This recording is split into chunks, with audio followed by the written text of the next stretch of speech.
Hey, it's Vanessa, the Crafty Gemini, and in this video tutorial, I'm going to teach you how to make my pinched zipper pouch.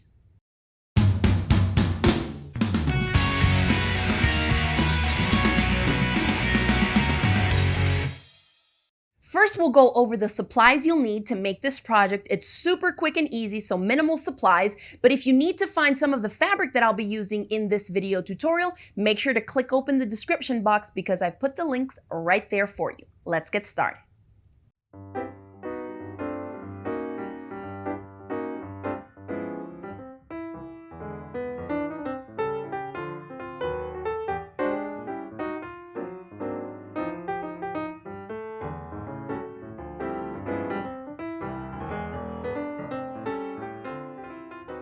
For supplies, I'll be using 1 8 1/4 by 11 3/4 inch sheet of faux leather. You could also use cork fabric or a soft and pliable vinyl that you can sew through.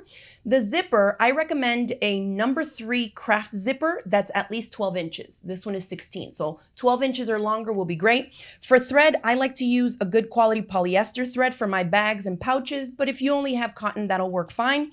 You'll need a sewing machine that's in good working condition, that can stitch straight, and that also has a zipper foot attachment.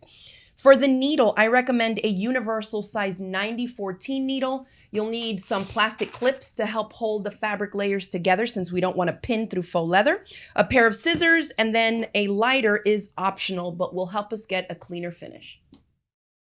So the first step is to place your faux leather sheet face up this way so that the narrow edge is up top. We're going to attach the zipper first. So I take my zipper, I want my pouch to open from left to right, so I place it like that, and then I'm gonna flip it pretty side of the zipper face down onto the pretty side of the faux leather. And notice I'm centering it. That's why I recommend you start with a zipper that's longer. This space here is gonna come in handy when you're sewing this. So I'm just gonna line up the top edge now of the flipped over zipper with the top edge of the faux leather sheet and place some clips so that both edges line up along the top. Then we're gonna install the zipper foot on our sewing machine and stitch right along that top edge only for now.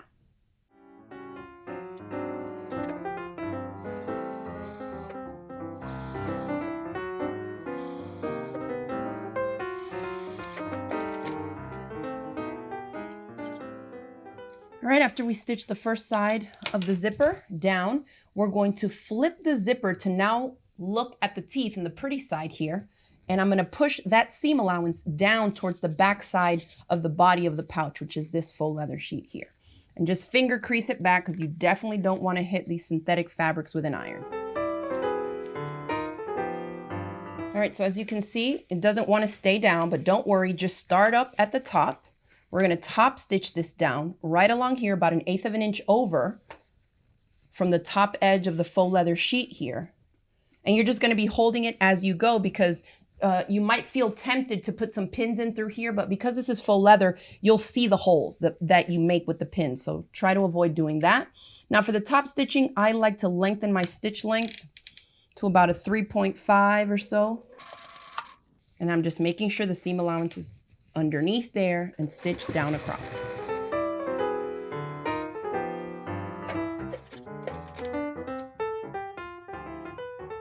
Now the next step is to bring up this loose edge over to match up now this raw edge with the remaining raw edge of the zipper tape. Make sure that you have both edges aligned. You don't want to be lining it up like this or over like this. Line it up so that the whole pouch is going to be folded directly in half.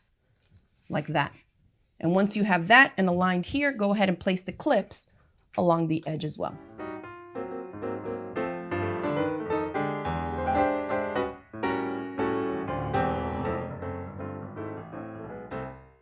Now let's go ahead and stitch down this side.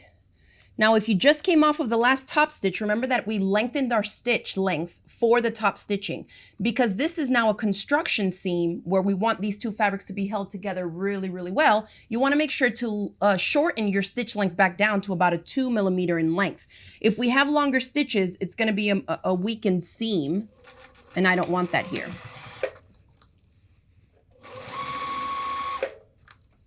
So don't forget, shorten your stitch length for a construction seam and lengthen it for top stitching. At least that's what I like to do.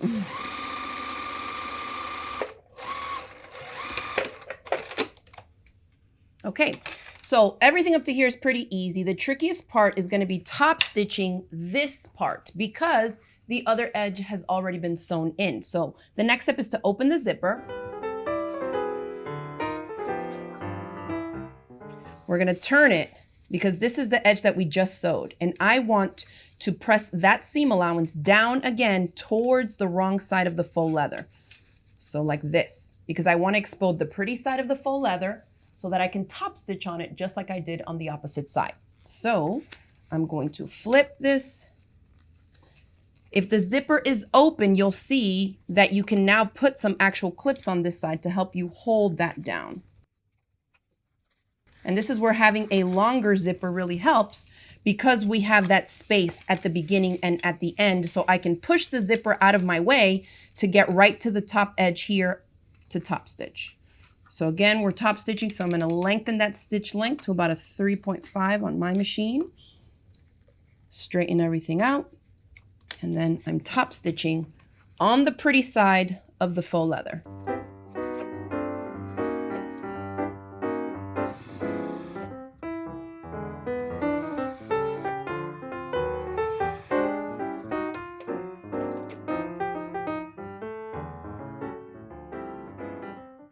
Look how pretty that looks. All right, so now let's take this to the table because we need to do a little bit more prep work before we go ahead and stitch down the sides. All right, so for this step, I'm gonna leave it wrong side facing up, but I'm gonna go ahead and close up the zipper for now. This is gonna help us find the exact halfway point. So roll the faux leather until you have the zipper teeth right at the top, and that way you'll know this is the exact halfway point. So I'm just double checking this.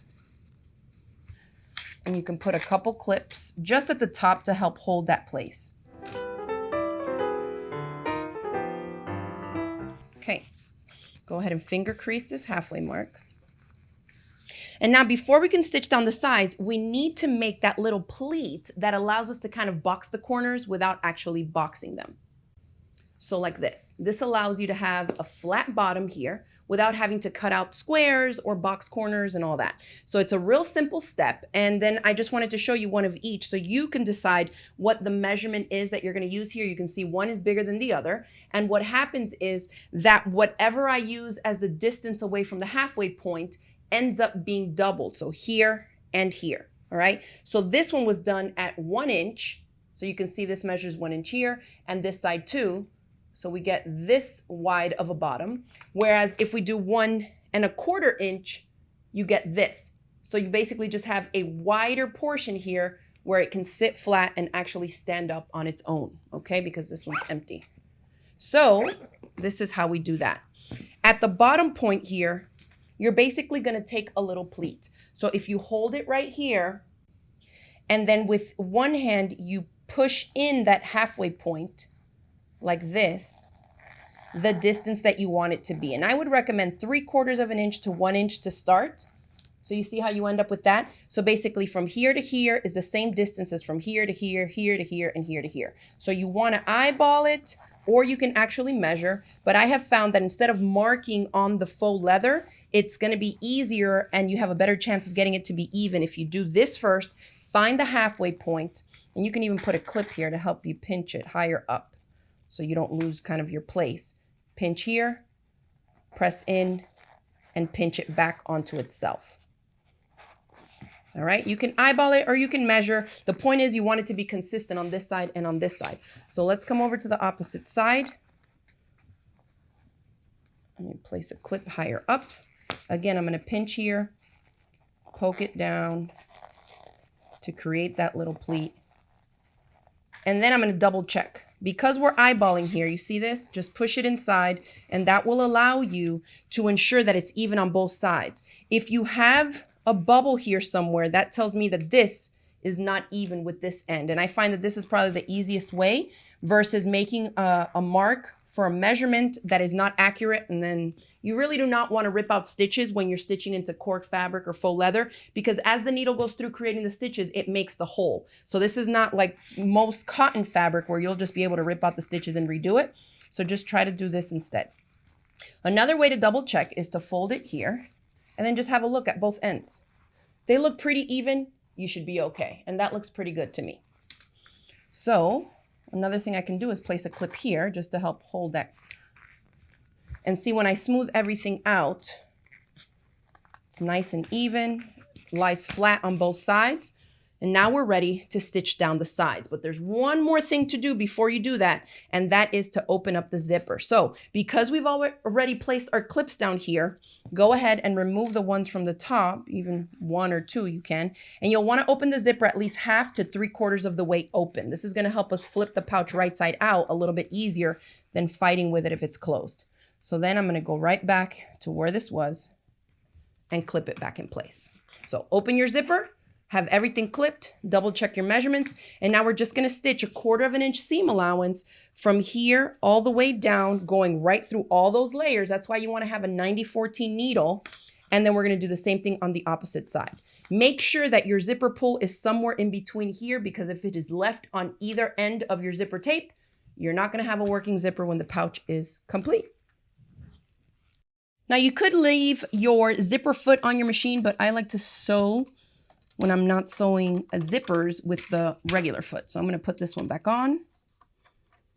And that way I know exactly how to keep my 1/4 inch seam allowance. All right, and again, construction seam, so drop that stitch length down to 2 millimeters to 2.5. Now at the top here, just do your best to line up the zipper teeth.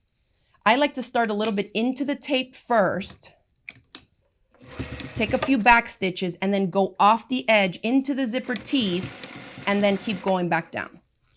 Now, as we stitch down here, slow down as you're going over that little pleat, because you don't want to break a needle. If you find that your stitches are a little bit too big, you can even drop your stitch length just a hair to about a 1.8 millimeter in length to make sure that all those layers hold really, really well. And then I back stitch a little. We'll do the same thing to the other side. 1.8 for the pleat part, back stitch at the beginning and end. And now when I get to this end, one, make sure that your zipper pull is not where you're gonna sew, because you don't wanna try and sew over metal, you'll break your needle. But then also go slow as you approach the zipper teeth. If you're using a number 3 craft zipper, the teeth are plastic. So if you go nice and slow like this, you can stitch right over them. All right, now let's go to the table. We're gonna trim it up and we're practically done. All right, so let's remove the last of the clips. I'm gonna take my scissors, trim away the excess zipper tape and any thread tails you might have. So I just cut the zipper tape flush with the 1/4 inch seam allowance. Then I'll take my lighter and I'll just lightly seal the edge of the zipper tape there, so nothing unravels. On the opposite side, we're gonna do the same thing.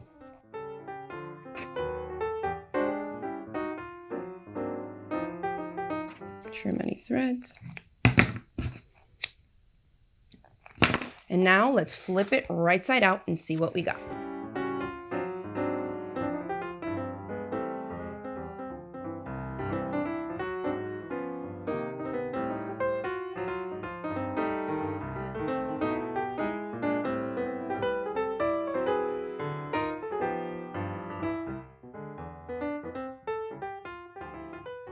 Now on the zipper ends, if it looks like this, just put your finger in there, and because it's only one layer of the faux leather, you'll see that I'll easily be able to push that fabric all the way out, okay?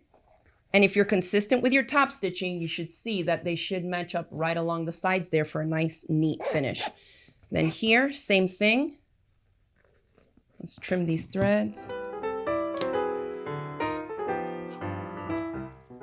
And you can close your zipper like that. There's your finished little pouch.